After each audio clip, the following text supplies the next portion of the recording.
Well, black people are Native Americans. We've had, a lot of proof that, some of us started here in this land.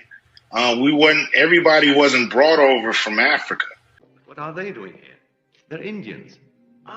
This is one of my many unsuccessful experiments. You see, with Indians, there's absolutely nothing to be done. There's the same difference between a Negro and an Indian as there is between a dog and a coyote.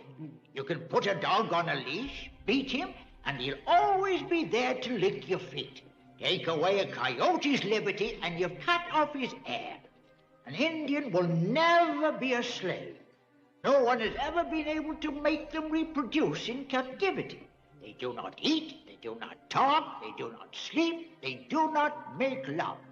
There are several things that are significant about it. Of course, one of them is the way that colonialism tries to develop all kinds of elaborate classification terms for different kinds of people, but that's another subject. The most significant thing here is to reveal the much greater amounts of Native American ancestry that are present within the African American population than most people realize, because they might have been misled by the use of terms like mulatto and also people of color. After the African, LeVar Burton, had been told that his name was to be Toby, and he refused it, and he was beaten to make him say his name was Toby. That was the dramatization. How much of that actually was recounted to you? I mean, was there a lot of interweaving? A lot of it, I thought maybe you were going to ask, and maybe you are in another way, is how much of the book is fact and how much is fiction. Well, a whole lot of it's fiction. Well, a whole lot of it's fiction. Well, a whole lot of it's fiction. Now, this is just a tiny bit of information now. But they take it as huge. Right, because it's cracking open the door. There's a place in Africa you could say that I'm from. A tribe? A tribe? I am thrilled. It puts a name, a place, a location, a people. Hank really is concerned that the science isn't really there yet for you to be giving them the name of a tribe. I think for most companies, I would be concerned too. But what about your own company? We have he the largest... He didn't exclude you. He included you. But we have the largest set of sequences from Africa. And so with that, we're able to provide some level of probability in terms of frequency. But he would say that even though you have the largest database, it's still small on the scope of things. As I said, I share those concerns. We don't oversell. I mean, we just say, look, we provide a service. If you're interested in exploring a tiny bit of your DNA and trace its ancestry, we can do that. When you say it's a tiny little amount, it's less than 0.1%. Less than 0.1%. Less than 0.1%. And that's pretty teeny. Yeah, but for people who know nothing about any of them, I think it's very important. You do not know a goddamn thing about Africa. I am from Detroit, Motown. So you can watch Tootsie your monkey ass back to Africa if you want to. Hey y'all, happy Educational Friday. You know what I was just thinking? Because y'all know I love that last little clip. You do not know a goddamn thing about Africa. I am from Detroit, Motown. This is what I was thinking. I remember watching that movie. We thought Lawrence Fishburne's character was right. And I forget his name, Big Brother Almighty. We thought his character was wrong. Y'all remember that? Watching the movie, we thought, or at least I can say for me, but I'm pretty positive most Black people thought this watching this movie back then. We thought Big Brother Almighty was just snooty, bougie, think he highly educated, know it all, and he just want to disconnect himself from Africa. We thought Lawrence Fishburne's character was the pro-Black. He was the one. But when you really look back at the movie, Lawrence Fishburne's character was more lost than Big Brother Almighty. Think about it. Lawrence Fishburne going around to all his friends trying to make them go back to Africa in their minds, and none of them is buying. None of them is taking. Even the Black girls that he dating, they pro-Black and they pro-Africa, but he like next level with it. Think about the movie. Lawrence Fishburne's character was like next level Africa, but everybody on campus was just like, "Aye, bro, but you OD." Like you, even when we was accepting a relationship to Africa, we still didn't accept fully a relationship to Africa. And the ones who overdid it, we always thought they were what? Hoteps, things like that. But thinking back, and this is what I love about the evolution of knowledge and the evolution of time. Thinking back, I know for me, and I'm pretty positive, a lot of people can agree. We thought Lawrence Fishburne's character was the more intelligent and the more woke and the more smart. And Big Brother Almighty was just a snooty, bougie, light-skinned, probably mulatto bit, you know what I'm saying? Who don't know nothing. He just stuck in the clouds. But hindsight is 2020, because the fact of the matter is, and I'll play the clip just a little bit more and watch the clip. The fact of the matter is this, and I don't know if Spike Lee did this on purpose, and who knows? And let me say something about Spirit. Spirit will make you do something thinking you're doing it for one intention, and then turn around, and it has a whole nother intention. For instance, the acorn. When I came up with this clip right here, and I got to get into the show. But when I came up with, and I told y'all this before, when I got this little sound bite to use, this one right here. He ain't even from Acorn. My original intention was just to show you guys that although there's a lot of melanated people, there's a difference between melanated people. And I was like, hey, just like on the movie, both of those dudes was black, but only one of them was from Acorn. And in order to get the AP in the back of your head, you needed to be from Acorn. And that's when I told y'all the way we're going to identify us from them is if we see them and we don't know them, or if we see them and they have a foreigner background, this is going to be the way we identify them. We're going to say they not even from Acorn. He ain't even from Acorn. Now, that was my intention. Come to find out, 2 days ago, y'all, we found out the whole definition and meaning behind the acorn is a nut that falls from a tree that's fully equipped with everything that it needs, and it literally mirrors the Black American person or the Black person. See how you can have an intention, but spiritually, God will have a whole nother intention, and both intentions still lie, but still, the point I'm making is when it comes down to the scene that I'm about to show you from School Daze, maybe Spike Lee's intention was what it was, to make Lawrence Fishburne character more intelligent, because that was the times, educational wise. We were all pro-Black, pro-Africa. Everybody was putting on the kente, thread and things of that nature. And maybe that was his intention, but maybe Spirit, God, had a whole nother plan and say, okay, you think you putting it out for that intention. But when my children begin to wake up, they're going to go back and reference that clip. This is just me assuming. I'm not God. You know what I'm saying? But I would assume if I was him, that's what I would do. You know what I'm saying? And I am a part of him. Let's get into that little clip right quick. Where is it?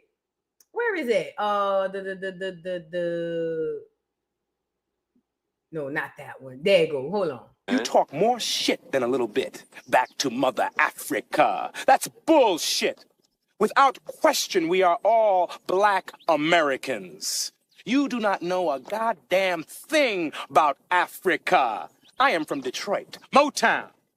So you can want Tootsie your monkey ass back to Africa if you want to.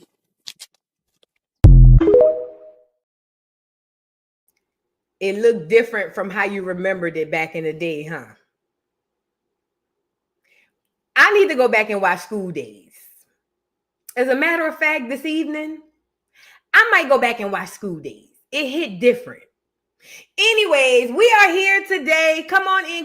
Shout out to everybody in the building. I hope you guys like the video. It is Educational Friday, and I wanted to come by and talk to y'all about reclassification. Now, given the fact that I've been telling you guys to do genealogy, I've gotten a lot of questions from people saying, oh, I pulled my great-great-grandfather or my great-great-aunt and found out that they are European, they are Scottish, or they are this and they are that. And in our minds, we automatically assume that those ancestors were white. Another thing I've run across is birth certificates and things of that nature. We get important documents and they'll say, well, this document says that my great so-and-so was mulatto. So that means that person had to be mulatto. And like I was telling y'all earlier about the deceptors' lies, you have to learn how to be able to decode it, because they only give you like 20% truth and wrap it in a beautiful bow of 80% lies. This is what the enemy does. They hide it, not just in the book. They hide it in your intellect as well. So when it comes down to the reclassification thing, they were very strategic when they started doing this whole reclassifying these people. Now, mind you, the goal of the Reclassification Act and all this stuff was to keep the white race pure. And everybody else.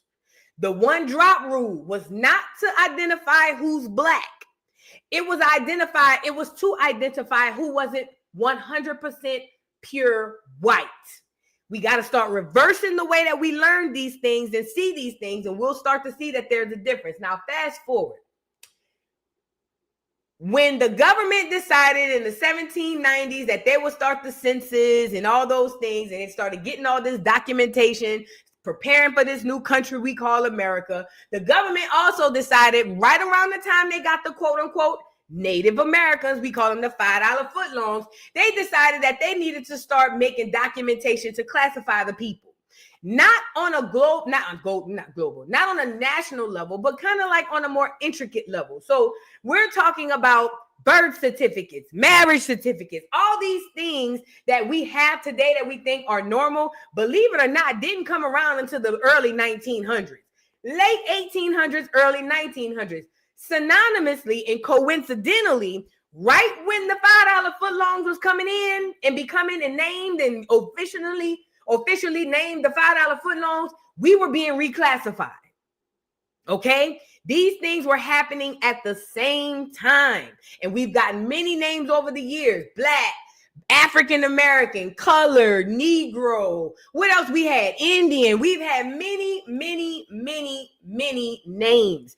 But it only started once they came in with this whole, let's start classifying these people on a more personal level so we can know who's pure white, and then we can also know who else is who. Okay? So, hold on. I pulled up this article because I want to and let me say this too. When y'all are reading your documents and y'all are pulling your genealogy, listen, when you see those races, I don't want to say take it with a grain of salt, because it's probably more accurate. I don't want to say that neither. Use your discernment. Not only that, do your research. Don't find a government document and assume because it is a government document that it is truthful. Because another trick we've been under is the fact that we believe that people in these high places have integrity. And the fact of the matter is they don't. Okay? So what I'm telling you guys is, for us, when we're pulling these documents and we finding this stuff and we saying, great Annie, who was born in Mississippi in 1876, it says that she was mulatto. What I'm telling you is, the whole time, Annie was never mulatto. Annie was just white, light-skinned. I'm sorry. She was just a light-skinned black woman. But when you have a white person who don't know black people identifying black people, then you get the mix up of identity. They did this not only on the census, they did this on birth certificates, marriage certificates, all types of stuff. This is why today there's a lot of clear people, like I told y'all, the clear girl on TikTok, telling everybody she's from Slidell and she black. She's a white, pure white pig woman. But she uses her claim to fame and proof that she's black, even though we look at a white woman, even though we physically see a white woman. This is how heavy this witchcraft is. It makes us not believe our blind eyes. The lady on TikTok, even though we physically are looking at a white woman, and I'm going to see if I can go find her, This lady is telling everybody on the internet that she's black, and her only proof is documentation. What is her documentation? A birth certificate from her father. And on the birth certificate, when it says race, it said colored. Now, to her and the masses of the ignorant who don't know no better, they are not going to think that her daddy was white, but he just was identified as color because around the time, a whole lot of documentation switcheroos and things was going on. Nobody's going to think that. They're going to see the word and their subconscious is going to attach it to a black looking person, because that's what your subconscious see when it thinks about a colored person. And they're going to assume that even though she doesn't look full black, she has to have some black in her because she has a government documentation that says her father was colored. But the fact of the matter is, none of that is true. Between Walter Plecker, Naomi Drake, and a host of other situations going on in America, they were going around switching around the races and statuses of people on all this documentation. It wasn't about who was what. It was about keeping the white race pure. See, it evolved into black, white, Asian, Hispanic. That happened over time. It evolved into that. But at the onset of this whole situation, it was about keeping the white race pure. We want to see who's white, and then everybody else, who all other. So when they coming up with these racial integrity act and these racial classifications and all this stuff, it's not for the benefit of the other. It is solely for the benefit of the whites. Now, this has caused confusion for decades following, because you got people here who will tell you and die on a sword that I have a black grandfather or a black grandmother, and God knows they weren't, but documentation says it, and they assume that the documentation has integrity and is true. But the fact of the matter is, it was probably, nope, I'm not going to say probably. This was done strategically to get us here where we are today, to completely discombobulate us. You know what it made me think about? I remember old Bible stories. Remember the tower in the Bible? Remember they said the men was trying to build a tower to get up to heaven?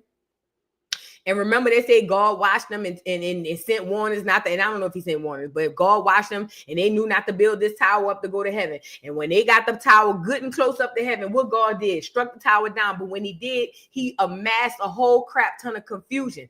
What did the book say? They all spoke different languages, right? Tower of Babel. That's what it is. Thank you. Tower of Babel. They all spoke different languages, thus for making them confused. They can't communicate. That's the exact same thing the enemy did to us in America. They literally befell a Tower of Babel, but through documentation. Instead of changing our languages, they changed our documentation. I hope that makes sense. So it was the same story. The men got up there, but the only difference is we're not trying to build a tower to get the Babel. It's just that enemy is so cunning and they have a very good way of being evil that they figured, what can I do today that'll affect them 1,000 years later? And that's the mindset of the enemy that you up against. And when you know that, when you read his story, you know how to decode the bull. Okay, now here we got Walter Plecker. Now he started in the 1800s, the late 1800s. First of all, Walter Plecker, like Andrew Jackson, the president, and most others, hated Indians. And if you want to know who Indians were, they were black people. As a matter of fact, Andrew Jackson said he can identify Indian on paper by their last name. And to this day, most black Americans have mostly, for the most part, the same last names. Okay? Now, Walter Plecker started off, he jumped off the porch with the whole, let's classify these people as other and all us as white. Now, he was the catalyst, but then that grew off into something different. Now, if you move forward toward the end of Walter Plecker, we got to move into Naomi Drake.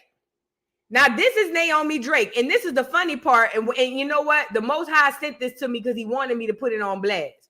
The white girl on TikTok who lying saying that she's black because her daddy's birth certificate says colored. She's from Slidell, Louisiana. Used to be one of the clearest places closest to New Orleans. And this girl is saying that because her father's birth certificate says colored, then that means she's black. Well, Naomi Drake was a person who worked in the vitals, records, and statistics in the hospitals. Guess where, y'all? Take a guess. In Louisiana. And guess what Naomi Drake's job was to do? Guess what Naomi Drake's job was? And I'm telling you, you couldn't line this up better. And this is why I know the Most High want me to come out here and expose it, and I will be and expose it. She was a classification nurse or a vital statistic person in the state of Louisiana. Naomi Drake single-handedly went into the records departments of all hospitals and changed the statuses of birth certificates of children. And the ones who were being born and were to be born were to be classified by whoever the nurse or doctor was. It wasn't by you. But what Naomi Drake's job was to do is to go into the vital statistics in the state of Louisiana. And let's be clear, it didn't just happen in Louisiana. This happened everywhere. That's why when we go back to do this genealogy, let me tell you something, the enemy knew this time was coming. He knew this time was coming. That's why he made it that much harder for you to figure this out. But this is why tapping in spiritually gonna decode all of that. When you get the tapping in spiritually, one thing about man has no wrath or no power against the spirit. Okay? When you start tapping in, you'll be able to decode your ancestors, the ones you're looking for, are going to help you along the way decode a lot of the bull crap that these people was doing. They did that then, so when they get to now, we all discombobulated. This one of the reasons why we arguing with each other about what our names are. Are we Black American? Are we FBA? Are we Indian? This is what the purpose was for. Do your genealogy and your ancestors, not mine, not the ancestors, because I don't want you to get that mixed up. Your own personal ancestors are waiting for you to tap in so that they can help you decipher and decode and determine what is going on in today's world. You're going to be heavy today and moving forward. You're going to see a lot of Black Americans going back in the documentation. If you going back in blinded, you will be fooled. I told you, they put witchcraft on everything. Nothing is untainted. You got to tap in with the Most High God and or your ancestors to decode this stuff. If you don't do that, you will not successfully be able to decode it. This enemy is bar none the worst. Okay? So now we're going to get on Naomi Drake and Walter Plecker. But before we do that, I want to get to here. Let's get into the racial reorganization in the United States. Now, mind you, you got the census started in 1790. So now the census, think about what the census is. All the census is a broad, grand scheme of things to count people by numbers. That's it. How many Black people we got? Okay, bet. How many white people we got? Okay, bet. And by demographic, and by regions and things of that nature. But when they started getting more intricate and detailed with the documentation per state, city, and things of that nature, then more things started to take place, like the racial reorganization. Now, remember, I told you, we've never gone through we've gone through a physical genocide and we've gone through war. But the greatest genocide we've gone through has been paper genocide. See, what the enemy knew was, if we can write it on paper and make it fact, no matter what the people see, they're going to automatically revert back to what they believe is fact, which is whatever we write. That's why they call it history. And what they did was be very strategic in writing things specifically and strategically a way that it kind of gives you a little bit of truth, but not enough to free you. And it also always makes them look better in the story. So now you got the racial reorganization happening on the census between 1850 and 1930, and this is going to cause a whole heap of situations. Because now you got all these different other classifications coming in and things of that nature, and most people are thinking, oh, inclusive. No. This is the beginning of the bull. Okay, now let's get into this. It says racial reorganization and the United States Census, 1850 to 1930. Mulattoes, half-breeds, mixed parentage, I'm sorry, Hindus, and the Mexican race, okay? I'm sorry, y'all. Get the likes up on the video. Let me drink some water.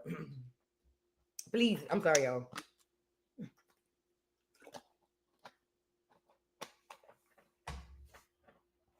My bad. All right. We're not going to read all this, but I just wanted to show you something really quickly. It says between 1850 and 1930, demographic upheaval in the United States was connected to reorganization of the racial order. Socially and politically recognized boundaries between groups shifted. New groups emerged, other groups disappeared, and notions of who belonged in which category changed. All reorganized racial groups, blacks, whites, Indians, Asians, Mexicans, and others were affected. This article investigates how and why census racial classification policies changed during this period, only to stabilize abruptly right before World War II. In the context of demographic transformations and their political consequences, we find that census policy in any given year was driven by a combination of scientific, political, and ideological motivations. Based on this analysis, we rethink existing theoretical approaches to censuses and racial classification, arguing that a nation's census is deeply implicated in and helps to construct its social and political order.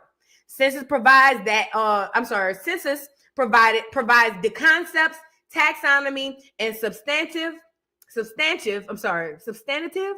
information by which a nation understands its component parts as well as the contours of the whole. Census both create the image and provide the mirror of that image for a nation's self-reflection. We conclude by outlining the meaning of this period in American history for current and future debates over race and reclassification. So now if you look at between 1850 and 1930, we got all these different other races coming in, and now everybody getting their categories, right? So now you got Mexican, black, and I want to know the difference between mulatto and mixed, because I thought they was the same. Let me scroll down. I think I read this article before, but I want to see, wait, really quickly. Before warfare of the most primitive type, and a lot of stuff, wait, let me say, before I go on, a lot of stuff, when you start doing this history, is wrapped around the wars. A lot of things that happened to us is literally wrapped in core and connected to the wars that were going on. It's almost like they distracted us with wars so they could do some other stuff. But it goes on to say border warfare of the most primitive type still is waged in mountain fastness. The darkest pages of the annals of crime now are being written, and from their factory prisons, 100,000 children cry aloud for rescue. What am I doing? What is this? That's not the part I want to read. Oh, no. In hazardous scout duty into the fields of danger, the Census Bureau leads. It says the census is the sword that shatters secrecy, the key that opens trebly guarded doors. The enumerator is vested with the nation's greatest right to know. It says greatest right, the right to know, and on his findings and battle lines depend. So basically what this is saying is they're trying to say that the census was basically a government situation to basically track and document who's here. And they're trying to say that these census enumerators, which is just clear people, were just vested with all this power and integrity to do the right thing. That's cap. That's kibbity cap.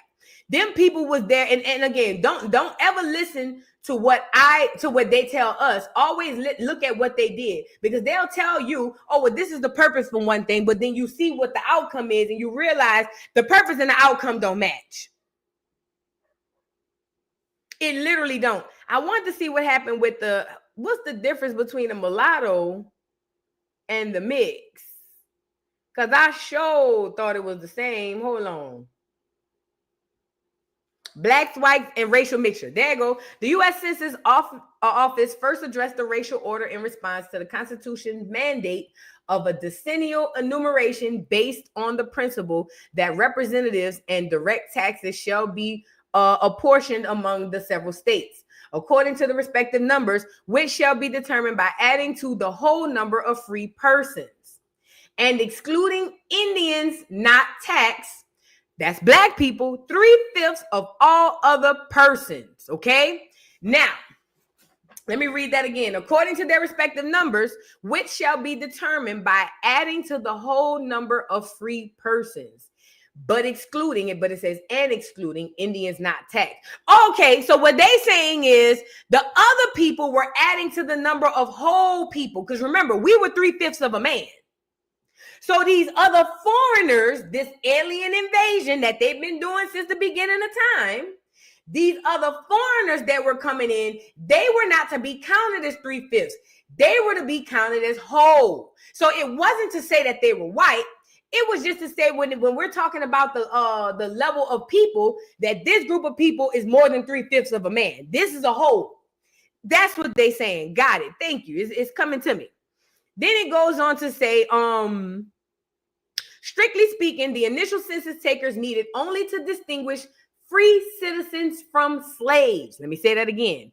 Strictly speaking, the initial census takers needed only to distinguish free citizens from slaves. And then in parentheses, it says, once Indians not taxed were excluded from enumeration. Now, Indians not taxed.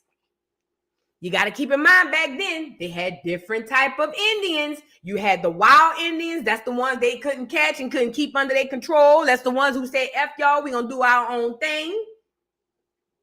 Then you had the Indians, the taxed Indians, and the Indians not taxed. Okay? So what they saying, when it comes to this sentence right here, it says, when they were counting the people, the census enumerators, their only job is to say who was a slave and who was white, but all to exclude the Indians not taxed. Now, mind you, the Indian not taxed is still the black man. He's just a different status of black man.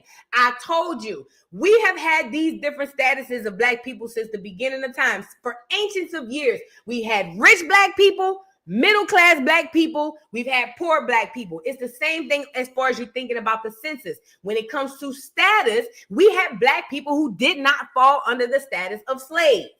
And these were free black people. Okay? But it goes on to say, the initial classification scheme remained in place with a few changes from the nation's first half. There go mulattoes. 1850, the law authorizing the 1850 census dramatically expanded the census range. It called for statistics on agriculture, manufacture and industry commerce, religion, crime, wages, and other topics. It required information on each person rather than merely each household, and it required for federal marshal gathering these data to identify mulattoes. I'm trying to see where it say which one is the mulatto. He was referring to the fact that free blacks were overwhelmingly more likely to suffer from insanity and other disability than enslaved black. Wait, what?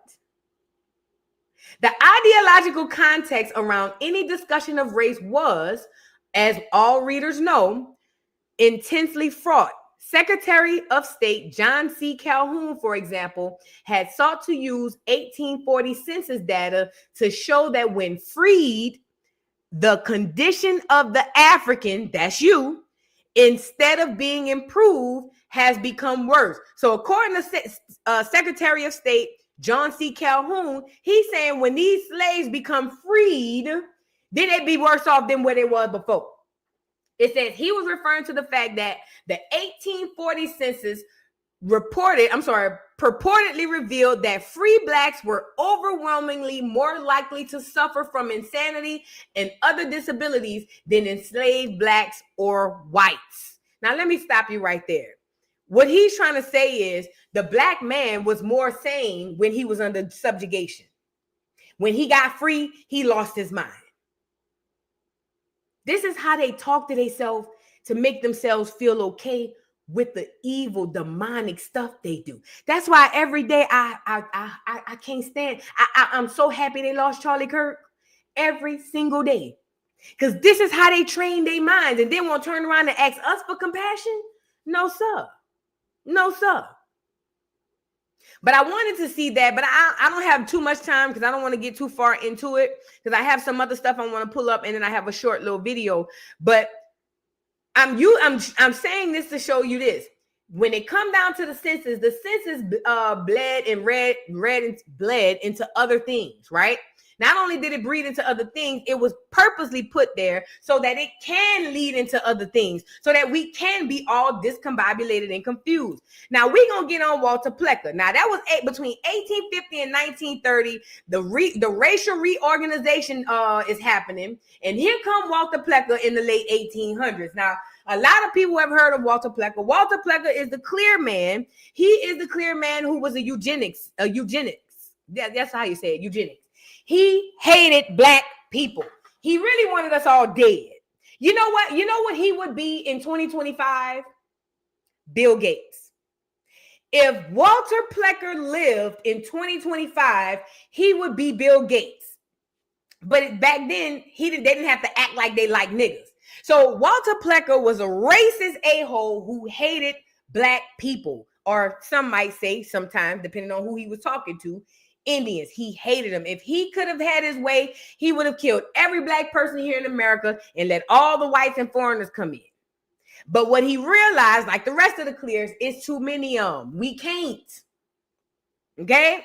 So now with that being said, here comes Walter Plecker, who becomes a eugenics, him, Margaret Singer. As a matter of fact, hold on. And y'all wonder why I be going off on y'all people, huh? I think this him right here. No, that ain't him. That ain't him. That's Ashby. That ain't him. I thought that was him. But anyway, back to where I was going. My bad, my mistake. But a lot of these people who like this, they be heavily locked in with y'all faves. Okay? Let's really be clear. But anyway, so here comes Walter Plecker in the late 1800s. He's a eugenics. He hates black people. He can't physically kill them, but he can kill them on paper. Paper genocide. Okay?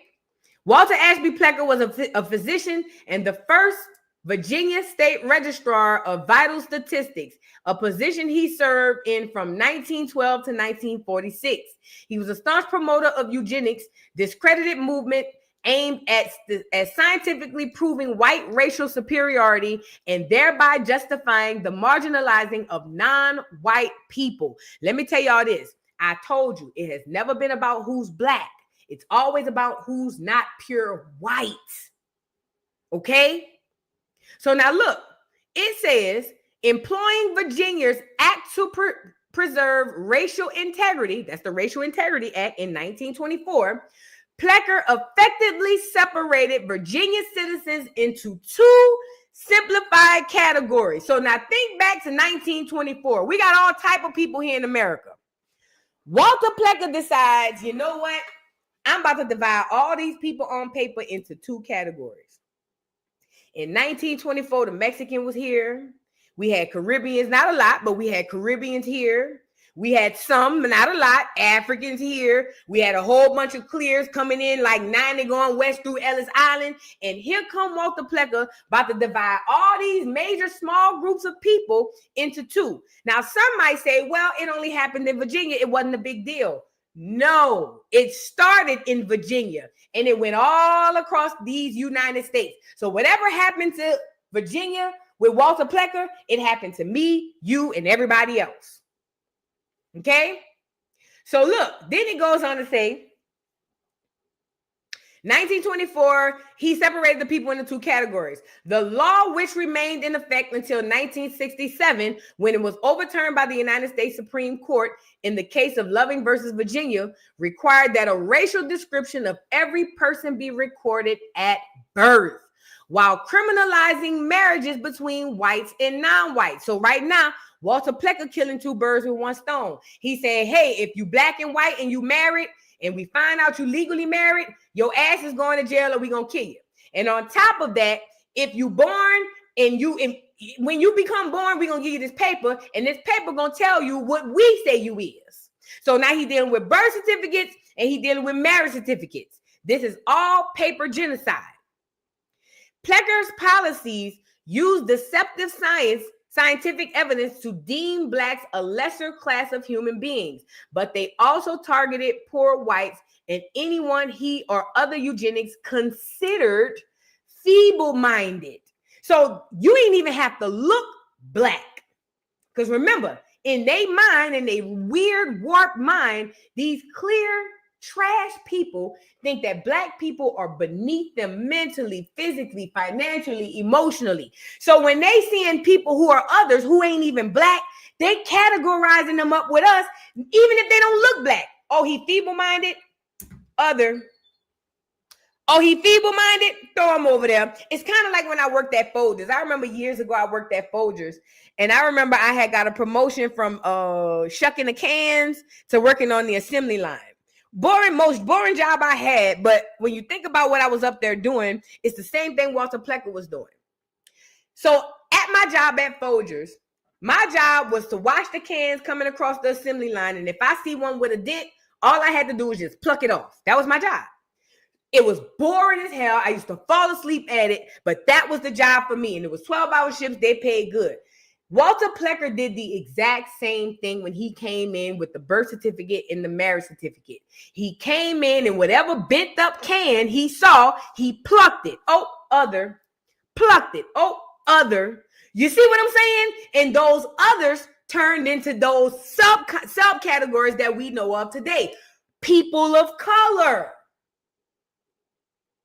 You see what I'm saying? I hope this is making sense. So Walter Plecker was on paper basically reclassifying everybody. Now it goes on to say, asserting that Virginia Indians, black people, were in fact mixed-blooded Negroes. Now let me say this. The reason why I'm saying that they probably saying this is according to what his story says, which I don't know how much I believe. They said they brought Africans into Virginia. According to the history I learned down at the schoolhouse, they say the first Africans, if I can remember it right, touched down in Virginia. Now, because of that, when they tell you about the history during that time, they'll tell you that, yeah, they were Indians, but they were mixed-blooded Negroes. And when you ask them about it to further elaborate, they're going to say, oh, yeah, because it was the $5 footlong in the African. That's not the truth. I'll give you a quasi-truth or a half-truth that they'll give you, even if you back them in a corner. So if you say, well, it couldn't have been a $5 footlong, because if I were to go back in history and look at the people who were in this area, the $5 footlongs wasn't here like that. Oh, okay, we got it. This is what it was. See, remember we told y'all we brought Africans in the colony first? Yeah. Okay, the Africans, they mixed in with the native or indigenous blacks, and that's why we call them mixed-blooded Negroes. But the fact of the matter is, none of it's true. The Indians that were in Virginia was me and you.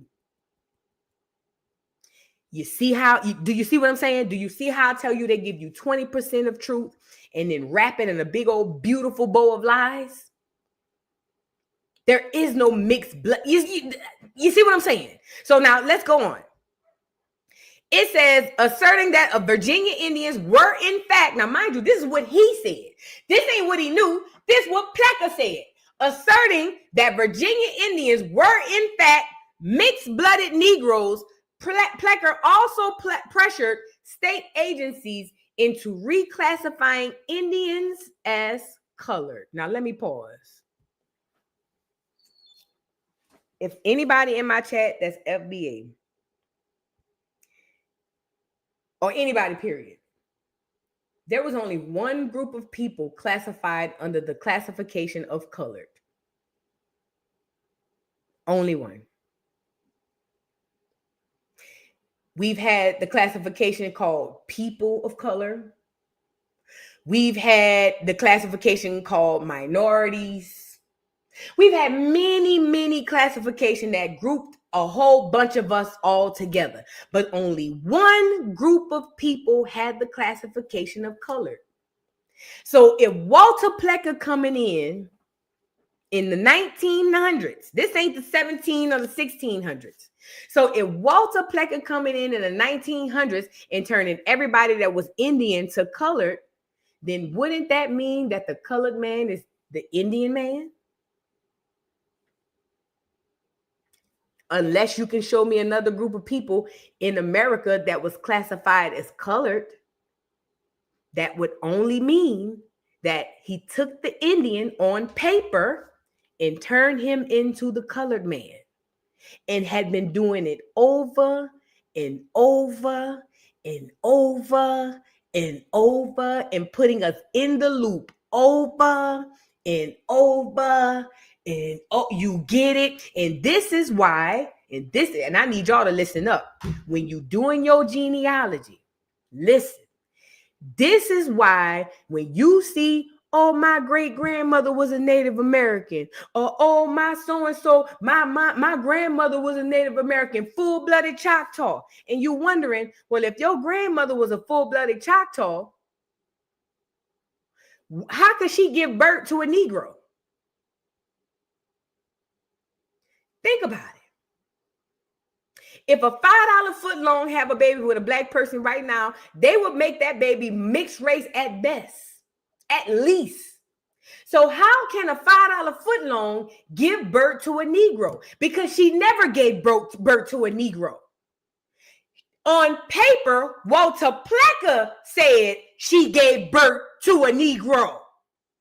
So if you asking or wondering, how come my grandmother was full-blooded Choctaw and then we all became African-American or Negro or thing? It's because your grandmother and you are the same. The only thing changed is the documentation.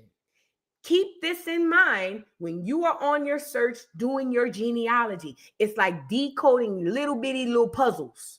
That enemy is very clever, extremely clever. So we know Walter Plecker turned the Indians on paper to colored people. That would definitely mean that the colored people had to be the Indians. And this was a trickle-down effect all the way up to the 60s, 67. But by that time, the damage was done. Keep this in mind when y'all pulling up this stuff on the genealogy thing. Oh, and that's another thing. Thank you, Callie Nola. This is another thing. The whole term mulatto, the whole term mix, that was a whole other psyop and a whole bunch of other cap. It was a lot of us black people, like I said, who were light-skinned, and these white folks don't know the difference, calling us mixed and mulatto. And a lot of us wasn't. It's almost like a white person who's not used to being around black people coming into your house and see you dark-skinned and see your child light-skinned and say, okay, the child must be a mulatto then. So listen, read the stuff you have, but use your discernment and do the research, okay? So now that was Walter Plecker. Now let's get into our girl. No, before we do that, I got another one. Hold on. Because there was a lot going on that you guys need to know about. And this is going to help y'all when we start doing, when y'all doing your genealogy, okay? Y'all like the video if you haven't already, please and thank you. Hold on, let me pull this down. This is going to help y'all with the genealogy, okay? Don't take what you see as fact. Do your research.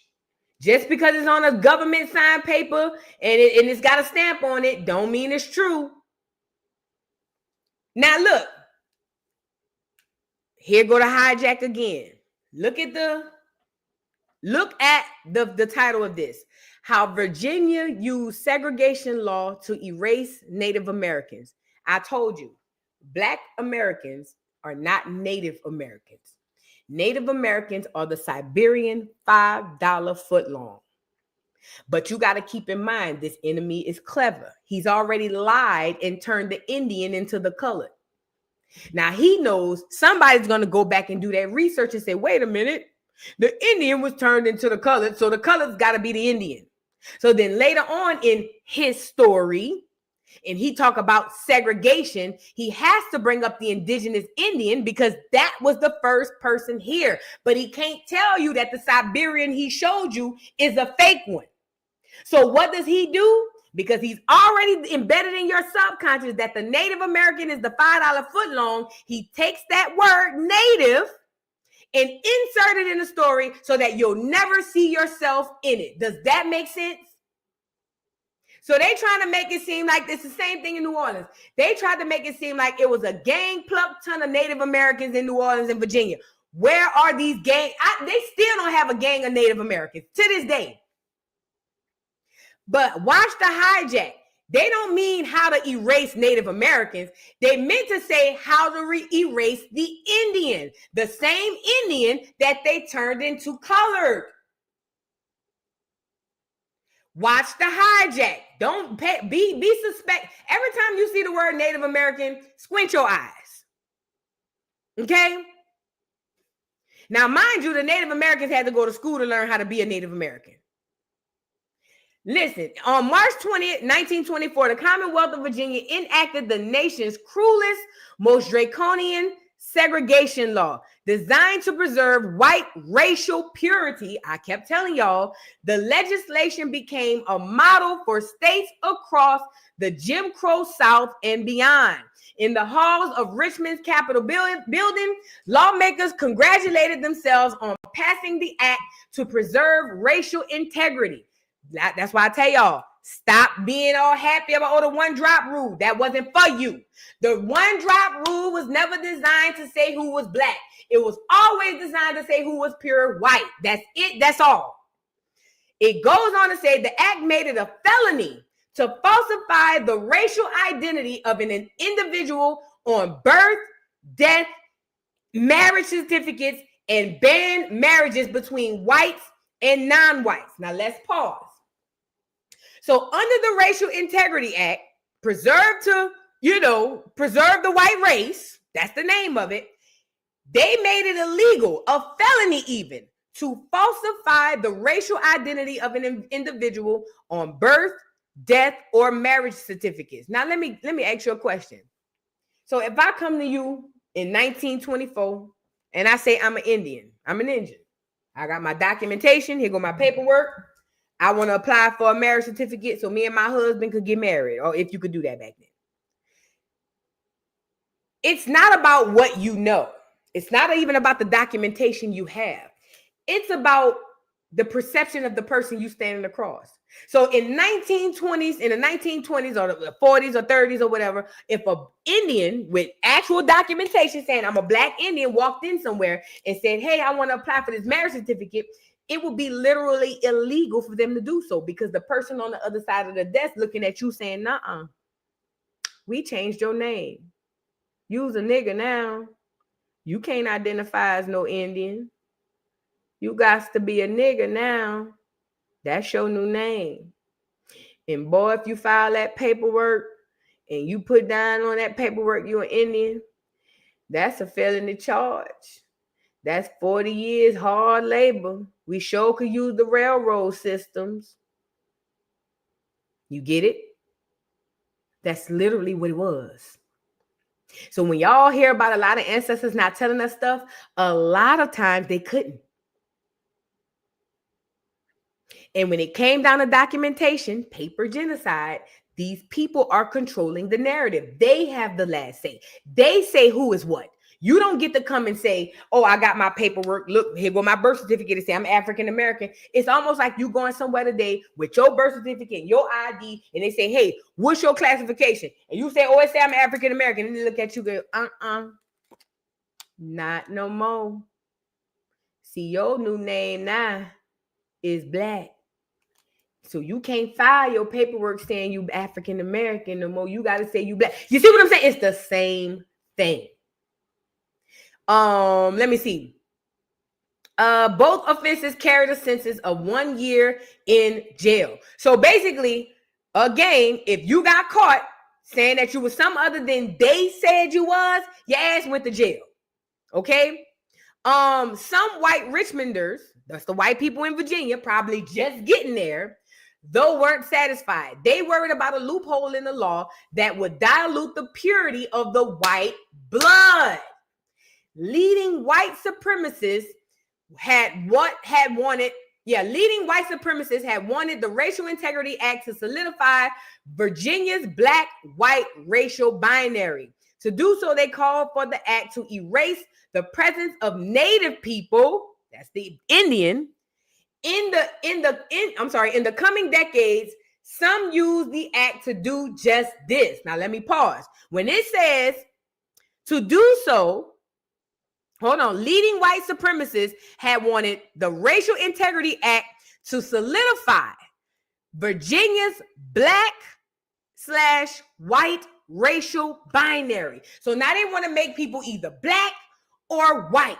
It says to do so, they called for the act to erase the presence of the Native people. They don't mean the Native. They mean the same Indian.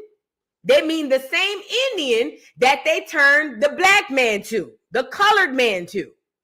Only thing they did was change the name in the story to throw you off, because subconsciously, all you're going to do is you're going to automatically associate a Native American with the Siberian, but that's you. That's not the Siberian. Because if that was the case, the natives still have their name. But anyway, it goes on to say, in the coming decades, some use the act to do just this, engaging in a form of bureaucratic genocide to recast Native people as black. They talk about Indians. They're not talking about Native Americans, rendering them less visible in the historical record. The legacies of these policies endure to this day. Let me tell you something, man. Let me tell you something. That enemy knew that this day would come. He knew that he only had a short period of time, or whatever period of time it was, and that someday, these people gonna wake up and they're gonna start digging and they're gonna start looking. So what they did was multi-layered the lies in the story to make it so hard for you to get to, that if you don't have that discernment to see through the lies and don't have the wisdom and the knowledge and to understand him, not understand his history, that's the problem. We have made the mistake trying to understand the white man. You can't understand him. He don't understand him. You have to start understanding the way he moves. You see what I'm saying? You have to start understanding the things that he do, why he does the things that he do. And what I've come to realize with these white folks is, especially the ones in the positions of power, is when they were here and they knew that they only had a short period of time, it's almost like I told y'all, like setting the house on fire on the way out. Hell, I'd rather blow this whole up. They made it extremely difficult for us to find and get back to us. That was done by design. The only way to get to us is through spiritual awakening. That's it. God and spiritual awakening. There's no other avenue to get to the truth and to the bottom of this stuff. You can learn it, and even though you think you believe it, your subconscious will prove you don't. You have to be spiritually awakened. Now, I want to get to Naomi Drake. This is the woman who was in Louisiana changing the names on the birth certificates there. Hold on. Yeah, this the name of the woman in Louisiana who got the job, and her whole thing was to literally go into the vital statistics and change the names on people's stuff. In pursuit of race, the reign of Naomi Drake. Now, this is between 1949 and 1965. In the Jim Crow South, very few white people could imagine anything worse than being identified as black. Can I say that again? Because I know we ain't ready for that conversation. I know we ain't ready for it. asking a person in America, a Black American person in America, to get rid of the term Black, it's like trying to pry white Jesus out their arms. The term Black is extremely harmful and dangerous.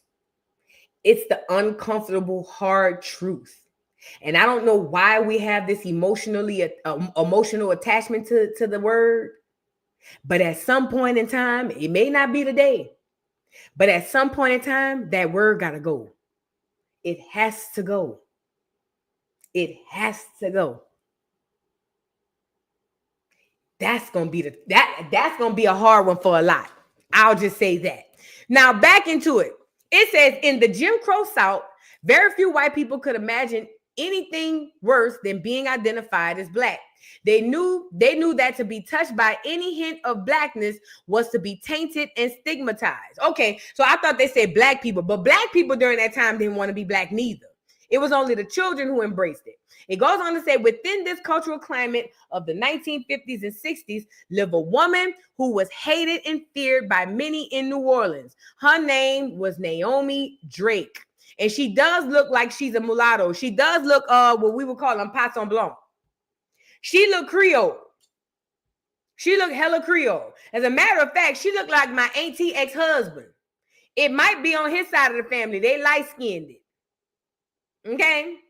So getting into Naomi, it says, let's see what she did as far as paper genocide. For a total of 16 years as head of the Bureau of Vital Statistics for the city, she made it clear that there was nothing worse than to allow a person to live as white who do not deserve to do so. Remember, white is a status.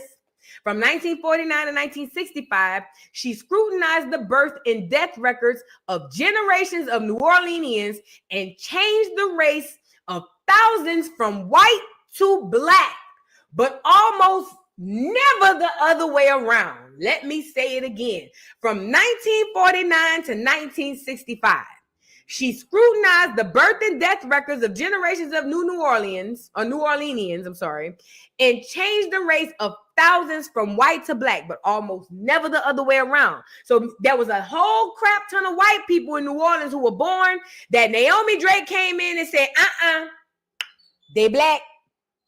Because remember, white is a status. It comes with a certain life. And these people, the white people who thought that they were the privileged, even didn't like the poor whites. I told you there's a stark difference between the rich whites or the well-to-do whites or the okay whites and the poor whites. Okay? So now Naomi Drake is saying they got poor whites or whites that she doesn't deem to be worthy that need to be brought down to Black. And what she was doing is going in on marriage certificates and birth certificates, changing people's statuses from white to Black and even colored. Mulatto, all types of stuff. It goes on to say, Naomi Drake often stated that she was acquainted with the names of Negro families. I told y'all they know us by names. She kept a list of 250 family names in her office, mostly old French ones that she believed were suspicious of racially passing. Now, let me pause you right here. Because for the Black people in New Orleans, we believe that because there's French in the history, that it has to be coming from white French people. And that is the furthest thing from the truth. As a matter of fact, it wouldn't surprise me if New Orleans was old France and then they recreated France where it is. I hadn't found it, but I just feel like that's what it was. Because everything started here. Okay? Now, a lot of us see French Creole and we automatically assume, number one, that Creole people are all light-skinned. They got Creole people who are dark-skinned because it's not about skin tone. What I'm telling you guys is during this time, this lady knew not only who the Black people were by last names. Damn it, I lost my thought. Oh, French names. She knew the last names of the French Black people or the Black people by French last names, not Black American last names. That leads me to think that New Orleans probably was the old France. Because wouldn't you have the Black names, especially if they Africans coming off a slave ship? And I get it if you named the slave after the slave master, but damn. something, you know what I mean? But Naomi was cutting up. She found all the black people who had French last names and she studied them. It says it goes on to say she kept a list of 250 names or family names in her office, mostly old French ones that she believed were suspicious of racially passing. She would have her staff pull birth certificates that listed a child as white but carried a name common to blacks. Such birth certificates were checked against the race list maintained by her vital records department. If the name appeared on the race list, her staff would begin to check for the evidence of African black ancestry. Births, marriages, death records of parents, siblings, cousins, and even grandparents going back 4 to 5 generations were scrutinized for proof of being colored, mulatto, or black. So basically, they're going to do research because they're like, there's no way this person is full white. Once the genealogical record indicated that a person had any African or black ancestry whatsoever, that family would be informed that a certificate would be issued declaring the person to be colored. If the applicant refused to accept such a certificate, the Bureau refused to issue one.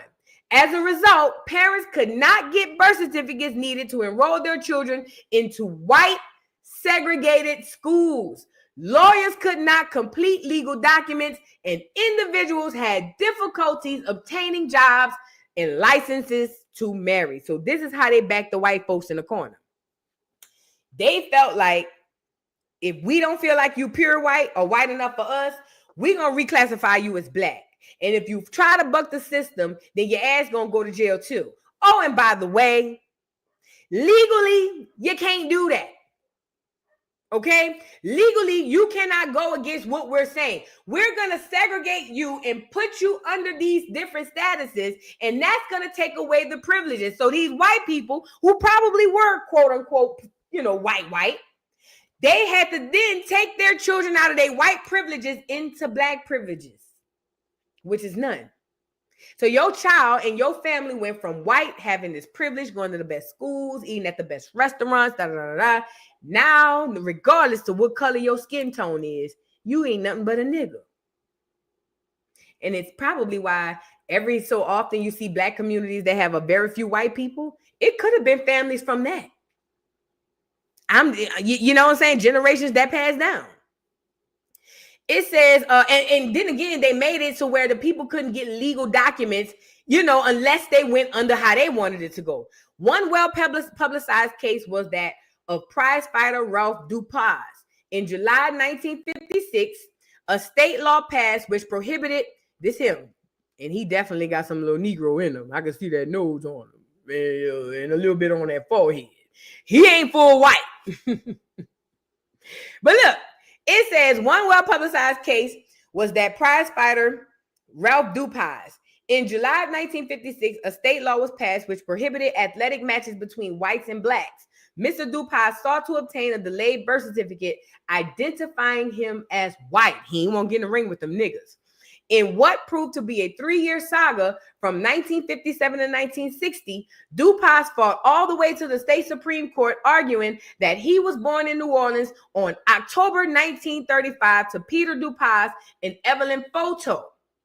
Although he had never received the birth certificate, the city, as a part of the case via Mr. Drake or Mrs. Drake's office, contended that Ralph had been born in October 1935, but did in fact have a birth certificate which stated he was born Ralph Duplessis in Plaquemines Parish to Peter and Evelyn Duplessis and was listed as colored. So let me tell you what they were saying. So this clear man, because remember, it's not about who you are, it's about what they say you are per documentation. Ralph Dupas was a boxer and he wanted to be a fighter, but he wanted to fight because remember, whites and blacks weren't fighting against each other. Yeah, he passe. So blacks and whites weren't fighting against each other. If you were passe or black, you fought with the niggas. Only the pure whites fought against the pure whites. So Ralph was getting his ass whooped by the niggas and wanted to go over by the whites. And he was trying to tell them, hey, I'm white. But when he went down there to get his white papers so he can fight with the clears, Miss Drake was like, oh no, baby, we went and did your genealogy, and we saw that down the line, one of your parents' birth certificates said colored, or one of their statuses on something say colored. So that means you're not white. The one drop rule was never to see who was black. It was always to remain who was pure white. A lot of white people that hung out with black people and lived amongst us, they didn't hang out with us and live amongst us because they liked us. A lot of them were forced to. That's the God's honest truth. Situations and stories like this happen all so often. The same reason why the Hispanics come over here and act like they cool with us, and they, good and deep and down, they never been. They were forced to live amongst us. It's almost like, girl, just play the game. Type tease. You know what I mean? But the point I'm making is this. There was a lot of paper genocide happening that has trickled down into today and has got us all messed up. And now we trying to do genealogy and we can't get right. But that was done on purpose. Never forget that. That was not done by mistake. That was done by design on purpose. It's the same way they tried to not misconstrue. It's the same way they try to do a whole bunch of stuff with the Bible. Remember? And kind of give you stories, but make it to where you got to decode it and da-da-da-da. Same thing. But this Naomi Drake heifer was nothing nice. I thought I had a video. Hold on. Let me see if I can pull it.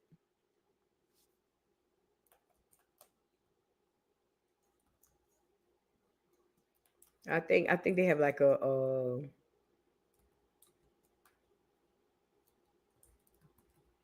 and I do have another article I want to share with y'all too. I'm not gonna do the whole. They got a shorter one. Okay, here we go. Let's go to this one. Y'all get the likes up on the video.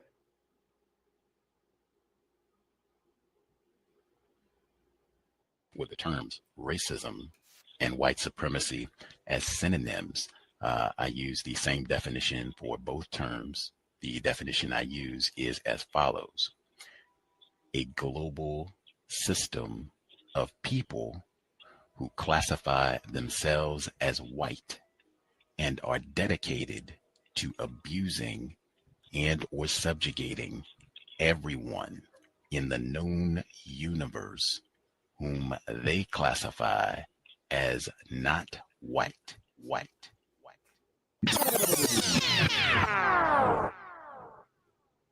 And people, like I said, would say, and a lot of people still do it, white supremacy and racism.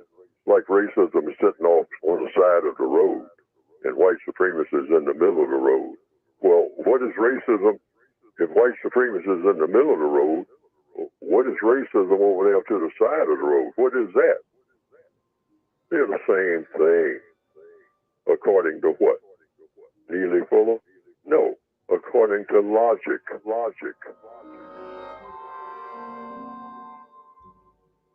What does it mean to be white? Lots of those types of examples in this book where they make it specific, even going all the way back to my definition. Lots of those type of examples, I think, in this book. Another one that I think is important, I don't know how many people, when they speak to you, can you tell our listeners about the white woman flagger, Naomi Drake? Oh, yeah. It's been a while since I've wrote the book, and yeah, she was a flagger. Yeah, in Louisiana, that was her job, was to flag anyone she thought might be trying to pass, and she would track you down. She could find, we're talking about the one drop rule. I know all the listeners know about the one drop rule. And that's what she was looking for. And if she found that, you would be designated as black. And that went on for quite a while. And then Louisiana decided that the one drop rule might be a little bit too harsh. So I think this was in the 1970s, they came up with a mathematical formula to determine what constituted whether you were black or not, and it was I think it was 1/3. If you were 1/3 African heritage, that made you black. So there were these ridiculous, unbelievable designations, and I'm looking at my notes here. Give me a second. I want to give it to you correctly so I don't mislead here. Okay, the dates were 1970 to 1983. They used a it's 1/32nd African heritage would determine and she was they were all part of that flagging. And that's how, I'm sure, what happened to my mother's family. And, you know, I know my DNA. I had my DNA done twice, so I'm not very good at math. So I had my husband, because I was alive in 1970, and I said, tell me if I would have been designated black. And he said, you would have been, based on your DNA. Mm-hmm. And mind you, let's be clear. They're not using the fake DNA it's not like there's a machine so they can see who is what. They using genealogy. They got us spitting in the tube and sending off our blood to a lab to find out who we are when they could identify us back then by genealogy. They are using your genealogy to figure out if you're pure white, not if you black, not if you mulatto, not if you Hispanic. They don't care about none of that. All they cared about during the time was who was pure white. And what did they use? Government documentation. This is the same genealogical records I tell you to go and get. Now, with this lady, she's saying, I'm asking if I were born back then, what would they classify me as? And that lady looks like she could be a clear woman, possibly passe blanc. However, she would be identified as black because all they would have to do is go through her genealogy. And if they find anybody with any sort of black heritage or black identity, then she would be black. Context of white supremacy. All of that is so important. Number one, the arbitrariness. Like, I was waiting when you were going to give the figure, and she said, I'm trying to be exact here. I'm getting my notes. And I was waiting at first when she said it was 1/3. I was totally ready to accept that because it's arbitrary. Yeah. Like, wherever we set this line at. So if it's 1/3, 1/32nd, 1/50th, like whatever, we're just gonna throw a dart on the wall and pick a number. Gonna do it, yeah. Yeah. But let me say this too. This has zero to do with white supremacy. Do you know what this is about? Ownership.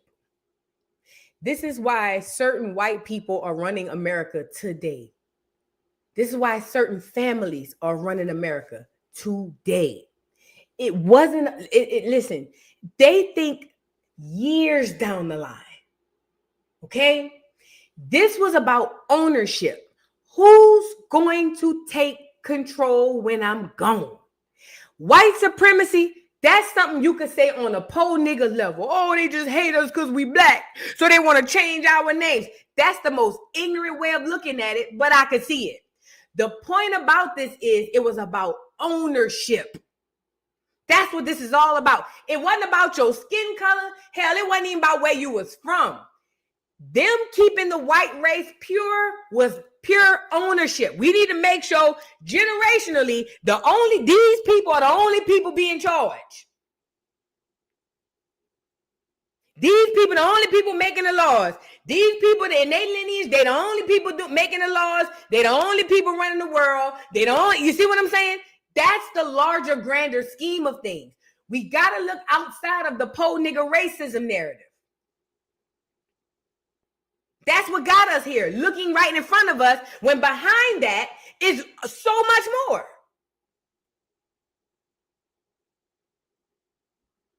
But that's what it's about. White supremacy, I guess because y'all done said it a lot, yeah. But it had nothing to do with that. Not in the terms in which you think. It was about keeping that very small group of white people that they deem to be white to keep and remain control. I think is important is the person doing the picking, Naomi Drake. I suspect she's classified as white. I would be stunned if you told me she is a black female who is doing all of this. That's what I mean in terms of white supremacy, racism. And she probably doesn't make $1 million for that job, but that is hugely important in terms of, I just sit here with this little job and use aggressively anything that looks suspicious, something that is marked a little funny on your birth certificate, or anything is scratched out like your white credentials are colored, bam. And that we've even talked about that, white by law, where people have went to the Supreme Court. Hey, I'm really a white person. No, you're not, because we say you're not. And that's that, you know, super important. Yeah. And no, you gonna add something? Sorry. No, that's fine. I was going to just add a little historical note, which you probably already know about, but what ushered in this one-drop rule was the 1924 Virginia state law, which was titled the Act to Preserve Racial Integrity. And that was an effort to preserve, and I'm putting this in quotes, the purity of the white race. That's what enshrined the one-drop rule. And when I give my talks, I always like to quote one of the eugenicists at the time who is defending this, and said, the reason being, many thousands of white Negroes were quietly and persistently passing over the line, meaning the color line. That is deep. They said the reason they were doing that is because thousands of white Negroes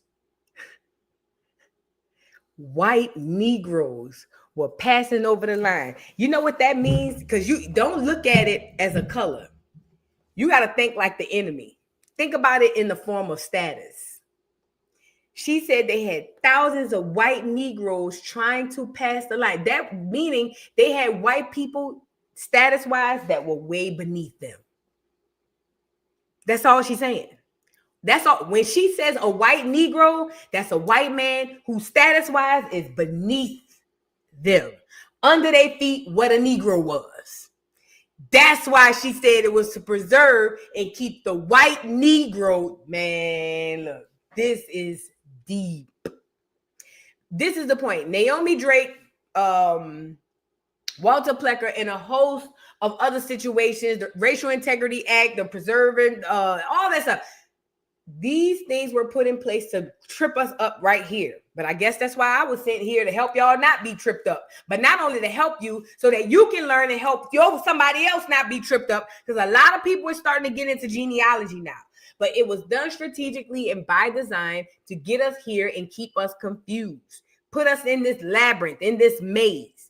The fact of the matter is, there's a lot of people, when it comes down to race, it's been the waters are so muddy right now, it's just ridiculous when it comes down to race. However, as it pertains to who we are today on paper and who we see when we do our genealogy, be mindful and do more research. A lot of times when you see those statuses on paper, you can go to actual living relatives who can confirm or deny. So for instance, you might find paper from a great-grandfather who say they mulatto. And then you might know somebody who know a lot about the family history, but like, girl, he wasn't no damn mulatto. He was light-skinned. You see what I'm saying? You can't take everything you see on this document, on these documents, 100% facts, because that's the trap. Discernment, that's the trap. You got to be able to decode it. Tapping in, please do your genealogy and please do your grounding. But that's some of the traps that they set up for us for this time. And we got to be steadfast.